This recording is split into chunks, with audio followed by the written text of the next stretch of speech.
ഇയാളുടെ ഒരു പട്ടാഴി മാധവൻ. നെറി കെട്ടോളെ, നീ പഠിച്ചോ പഠിപ്പിച്ചൊക്കെ ഇന്നത്തോടെ മതി. എന്നെ ഒന്ന് വിട്, ഞാൻ വരുന്നില്ല. എനിക്ക് കല്യാണം വേണ്ട. ഞങ്ങൾ അറിയാതെ എന്ന് മുതലാ നിനക്ക് മാധവൻ ഉണ്ടായത്?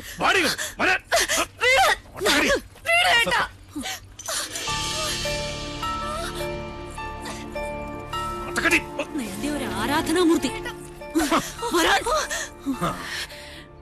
അച്ഛാ, ഞാൻ മിണ്ടരുത്. നീ ഏത് നമ്പൂരിയുടെ ഭാര്യയാകണമെന്ന് ഞാൻ തീരുമാനിച്ചിട്ടുണ്ട്. അതല്ലാതെ ഏത് കാമദേവൻ വന്ന് എന്റെ കാൽ കീഴി കിഴിവെച്ച് സാഷ്ടാംഗം പ്രണമിച്ചാലും വിട്ടുകൊടുക്കില്ല കുത്തൻ. ഈ ടീച്ചറിന് തിരിച്ചു വരില്ല എന്ന് പറഞ്ഞേക്ക്. തടയാൻ ധൈര്യം ഉണ്ടെങ്കിൽ വരാൻ പറ പട്ടാഴി മാധവനോട്. Hello sir.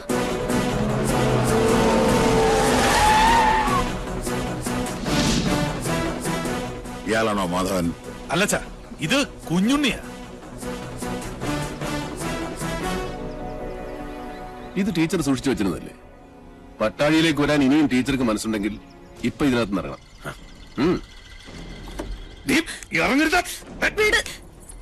ധൈര്യമായിട്ട് വന്ന് കയറ്. കുഞ്ഞുണ്ണി കൊണ്ടുപോകും ടീച്ചറെ. ഒരുത്തനും നമ്മളെ തടയില്ല.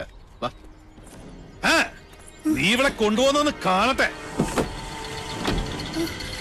ഈ കൂത്ത് നിന്റെ അമ്മയുടെ കൂത്തമ്പലത്തിൽ വെച്ചാൽ മതിടാ മണിയൻകൊട്ട പോത്തെ. അവനവന്റെ പ്രായത്തിനും ആരോഗ്യത്തിനും ചേരുന്ന അലർച്ച മതി. ഇനി അലറിയാൽ മൂത്ത് നരച്ചെന്നൊന്നും ഞാൻ നോക്കൂല. അടിച്ച് മടക്കി പോത്തുണ്ടി ഡാമിൽ എറിയും. വാസോ, അടിച്ച് കൊല്ലണ കണ്ടേ. എന്താടാ?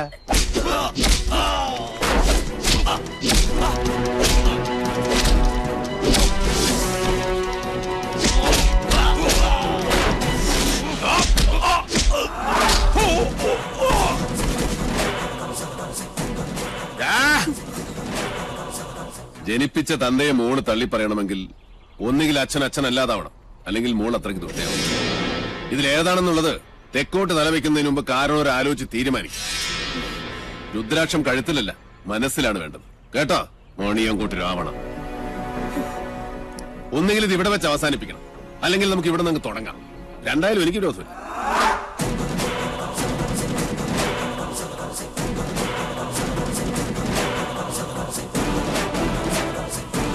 അയ്യോ,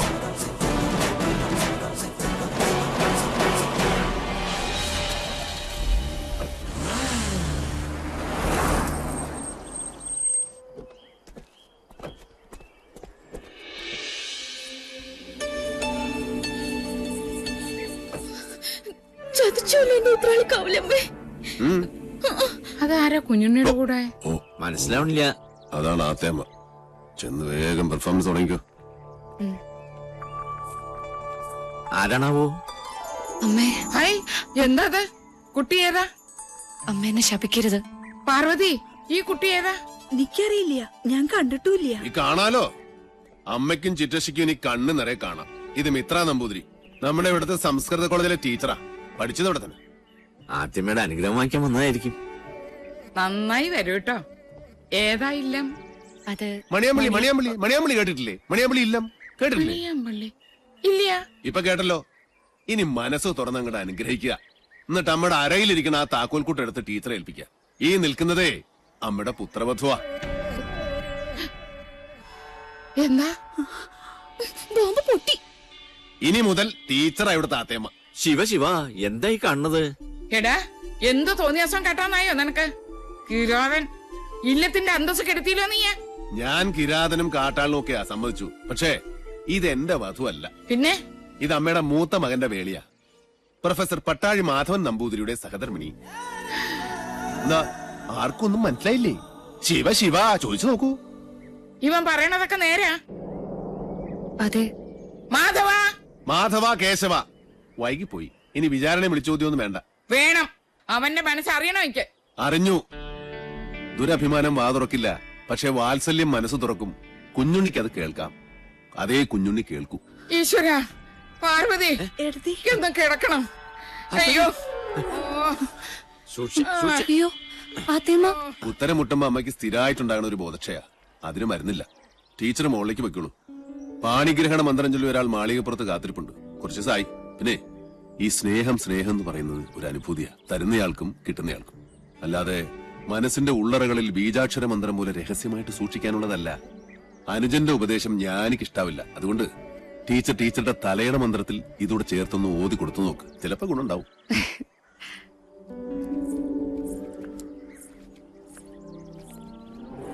നളി, പൊയ്ക്കോ.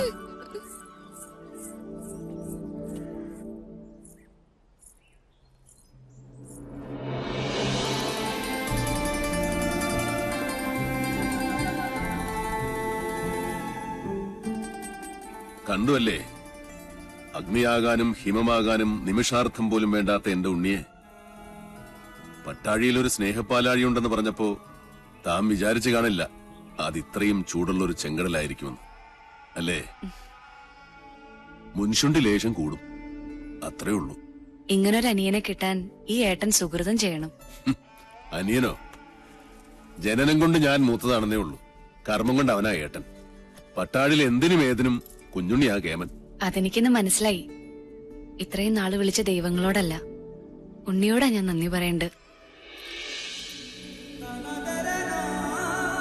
എന്താ ഇത്? ഗുരുവായൂരപ്പന്റെ ശ്രീകോവിലിനുള്ളിൽ വെച്ച് 41 ദിവസം പൂജിച്ചെടുത്ത പട്ടുതാലിയ. ഇനി ഇതിനൊരു അവകാശം ഉണ്ടല്ലോ.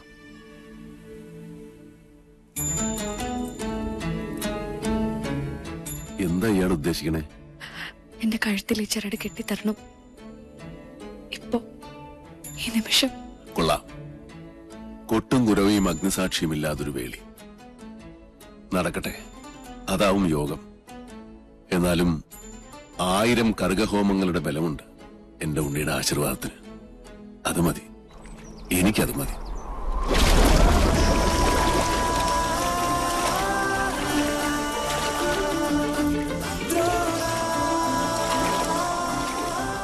ചെമ്പറയിലേക്ക് പോവാൻ തന്നെ തീരുമാനിച്ചോ? ഈ യാത്ര ഞാനായിട്ടല്ല, ഈശ്വരൻ നിശ്ചയിച്ചതാണ്. മാധവൻ പോയിരിക്കും. പടനിലത്തിന്റെ എതിർവശത്ത് നിന്റെ അച്ഛനും സഹോദരങ്ങളുമാണ്. നിനക്ക് കരയാം, ചെമ്പ്ര ഇനി ശ്മശാന ഭൂമിയാകാൻ അധികം കാലമില്ല. ഒരു താത്രിക്കും രക്ഷിക്കാൻ കഴിയില്ല ചെമ്പ്രയെ.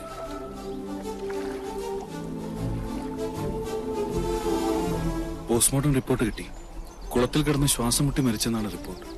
നെല്ലൂർ മന വിൽക്കാനൊരു നീക്കമുണ്ടെന്നറിഞ്ഞു. മന പൊളിച്ചു മാറ്റാനേ പ്ലാൻ.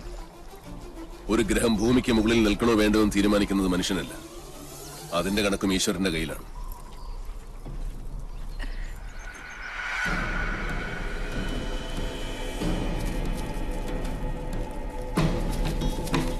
ഒന്ന് പെട്ടെന്നാവട്ടെ, നേരെ അങ്ങോട്ടിട്.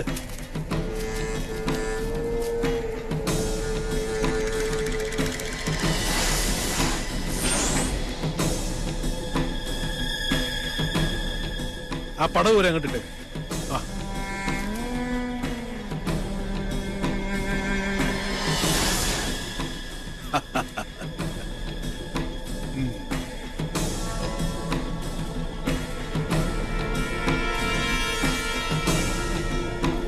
ഇതോടെ നശിക്കട്ടെ ചമ്പ്രയുടെ ദുഷ്കീർത്തി, ദുശകുനം. നിന്ന് കത്തട്ടെ, ദാ അസ്ഥിവാരം വരെ ചാമ്പലാവണം.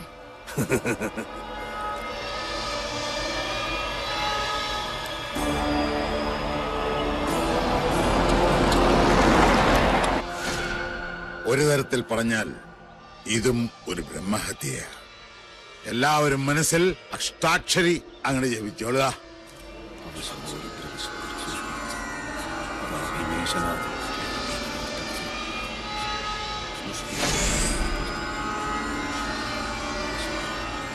ഇനി ഒട്ടും അമാന്തം വേണ്ട, അതിനങ്ങിട്ട് അമർത്തുക.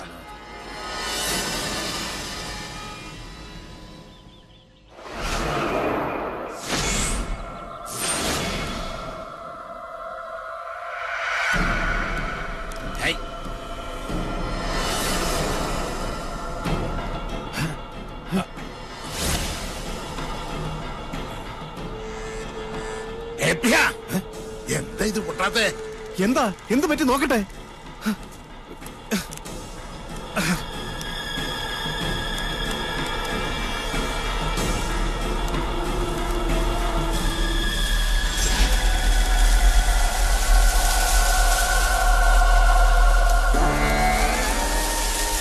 നീ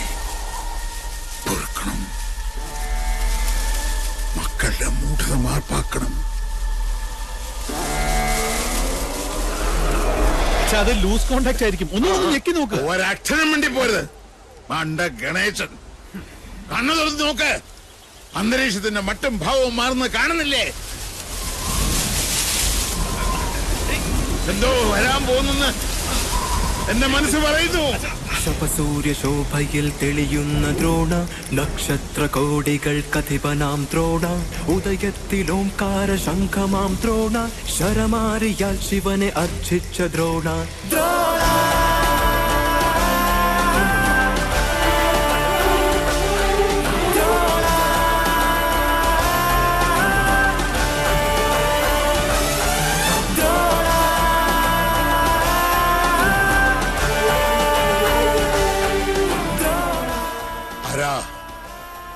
ഏതായി അവതാരം?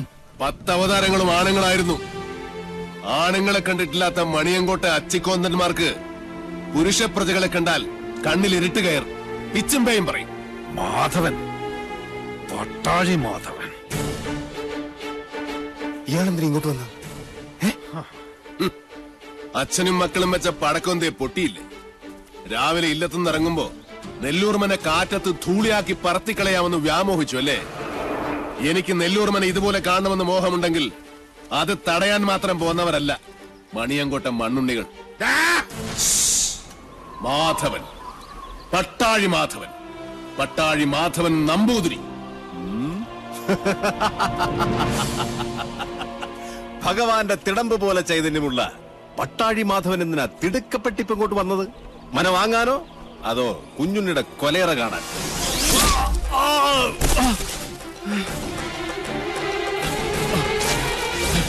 5 പ്രാണനും അലറിക്കരഞ്ഞ് അപേക്ഷിച്ചാലും ഈ ദയന് ഞാൻ ആവർത്തിക്കില്ല.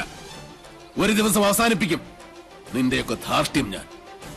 പക്ഷേ അന്നും തീരില്ല എന്റെ വ്യസനം. അവനെ വിടുക. എന്താ വേണ്ടത് നിനക്ക്? എനിക്ക് വേണ്ടത് ഒന്നൊന്നായി ഞാൻ കൊണ്ടുപോകും.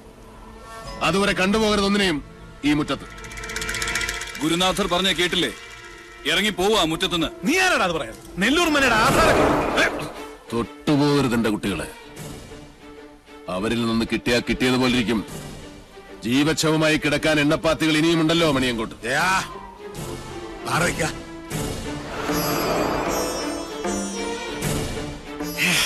ആധാരം കാണണോ? നല്ല ഒറിജിനൽ ആധാരം കൈവശമുള്ള അവകാശിയെ കാണുമ്പോൾ ഉള്ളുകാളിൽ താഴെ വീഴരുത് മണിയങ്കോട്ടുകാരനവര്. ഷാരടി മാമേ, ഒന്ന് കാട്ടിക്കൊടുക്ക്.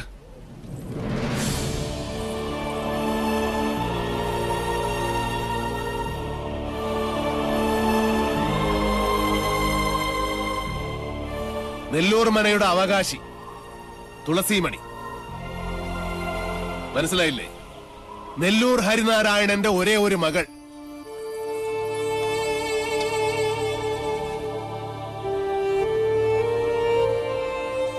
ഗുപ്തൻ ഓർമ്മയില്ലേ ആ ദിവസം? അന്ന് ഹരിയുടെ തോളിലിരുന്ന 5 വയസ്സുകാരി പെൺകുട്ടിയെ ആർക്കും കൊടുത്തില്ല. മണിയങ്കോട്ട് സാവിത്രിയുടെ കണ്ണിപ്പോലും പെടാതെ ഇവളെ ഞാൻ ശാലത്തെ അടുക്കളയിലിട്ട് വളർത്തി. ദുഷ്ടഗ്രഹങ്ങളുടെ ദൃഷ്ടിയിൽ നിന്ന് ഒളിപ്പിച്ചു. സൂക്ഷിച്ചു നോക്കി മുഖത്തേക്ക്. ഇത് ഹരിനാരായണന്റെ മകളല്ലെന്ന് പറയാൻ പറ്റുമോ ക്രമൂപ്പീന്? പറ്റില്ല.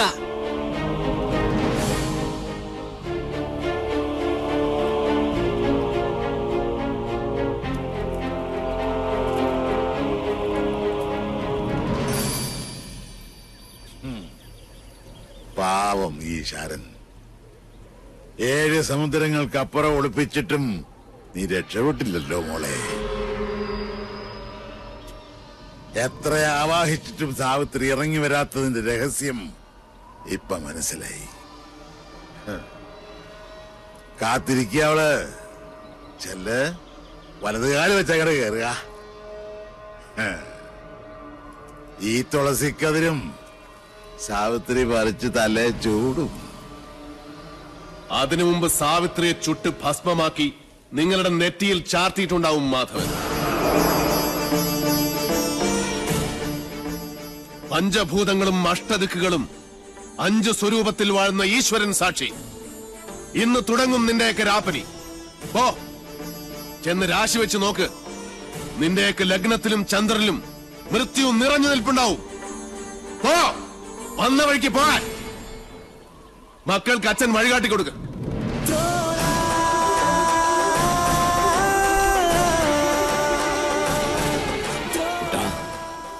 ആഴമറിയാത്ത ചുഴിയിലേക്ക് കാലെടുത്ത് വെച്ചു പോയി അച്ഛനും മകനും.